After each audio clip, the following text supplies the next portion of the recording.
साथियों, प्रधानमंत्री श्री नरेंद्र मोदी जी की ऐतिहासिक तीसरी टर्म में आज कैबिनेट में बहुत ही महत्वपूर्ण निर्णय लिए गए हैं. Some very important decisions have been taken in today's cabinet.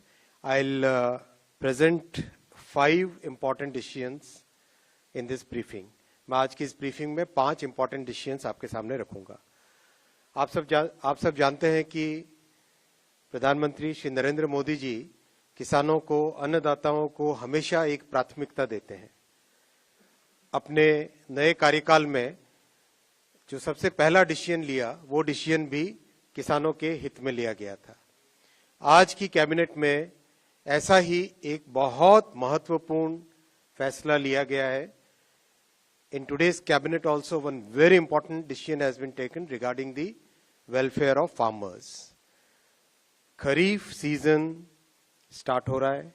Kharif season के लिए 14 क्रॉप्स पे मिनिमम सपोर्ट प्राइस आज कैबिनेट ने अप्रूव किया है. मैं इन प्राइसेस के बारे में पढ़ूंगा, उससे पहले I will give the context. In the 2018 union budget, the government of India had given a very clear policy decision, had taken a very clear policy decision that MSP कम से कम 1.5 गुना होनी ही चाहिए कॉस्ट की. It has to be at least 1.5 times the cost of production. तो आज के जो फैसले आप देखेंगे, इन सब फैसलों में इस प्रिंसिपल को ध्यान रखा गया है. Every crop that I am going to read out will have at least 50% more MSP compared to the cost.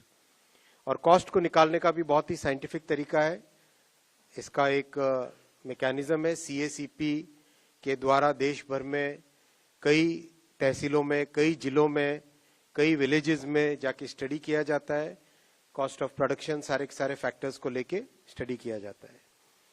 तो इसके आधार पर आज जो MSP डिक्लेयर हुई है वो है धान. सबसे पहले धान का नया MSP, पैडी का नया MSP खरीफ के लिए 2,300 रुपीज डिक्लेयर किया गया है, which is 117 rupees increment over the previous MSP. आप इसको 2,300 को अगर आप कॉन्टेक्स्ट में देखना चाहोगे, दैट इज अगर 2013-14 का जो प्राइस था, दैट प्राइस वाज 1,310 रुपीज, 1,310. यानी कहां 1,310 था और कहां आज 2,300 है. किस तरह से किसान भाइयों के लिए, किसान परिवारों के लिए प्रधानमंत्री श्री नरेंद्र मोदी जी और सरकार का हमेशा एक स्पेशल फोकस रहता है, ये इसको दर्शाता है. इसी तरह से कॉटन, जो कि बहुत इंपॉर्टेंट क्रॉप है,